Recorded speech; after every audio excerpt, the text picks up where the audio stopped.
ঘরমুখো মানুষ বাস পরিবহন, রেল, নৌপথে নির্বিঘ্নে যাতায়াত করতে পারছে।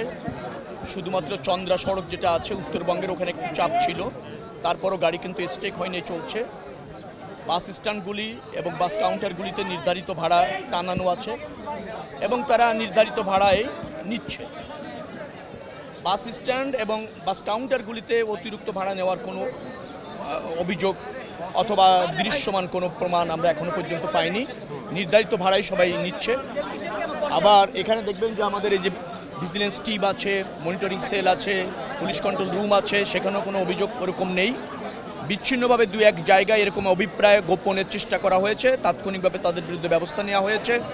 আপনারা দেখবেন যে প্রত্যেকটা কাউন্টারে নির্ধারিত ভাড়াটা নিয়ে দেওয়া আছে জনগণের সচেতনতার জন্য। আবার বাসগুলিতেও ওই স্টিকার লাগিয়ে দেওয়া আছে কত টাকা ভাড়া হবে। দু এক জায়গায় হয়তো 2 টাকা 3 টাকা এরকম আছে, যেমন খুলনায় 902 টাকা দেখলাম, তো খুলনা না অন্য কোথাও 902 টাকা দেখলাম, তারা 900 টাকা নিচ্ছে, 2 টাকা আর বাংতি নিতে পারে না। আবার একটা জায়গায় দেখলাম যে 690 টাকা আছে, 690 টাকাই নিচ্ছে, কেউ আবার 700 টাকা দিয়ে বলছে 10 টাকা ফেরত নিচ্ছে না, বল থাকুক আপনার কাছে, এরকম। তবে নির্ধারিত ভাড়ায় নিচ্ছে এবং আপনারা দেখছেন যে এখানে নির্ধারিত ভাড়া ডিজিটাল ডিসপ্লে অন্যান্য জায়গায় সচেতনতাভাবে টানিয়ে দেওয়া আছে। আমার মনে হচ্ছে যে কোনো সময় চেয়ে মানুষ স্বস্তিতে নির্ধারিত ভাড়ায় বাড়ি যেতে পারছে আর কি। এটা হলো আমার অবজারভেশন।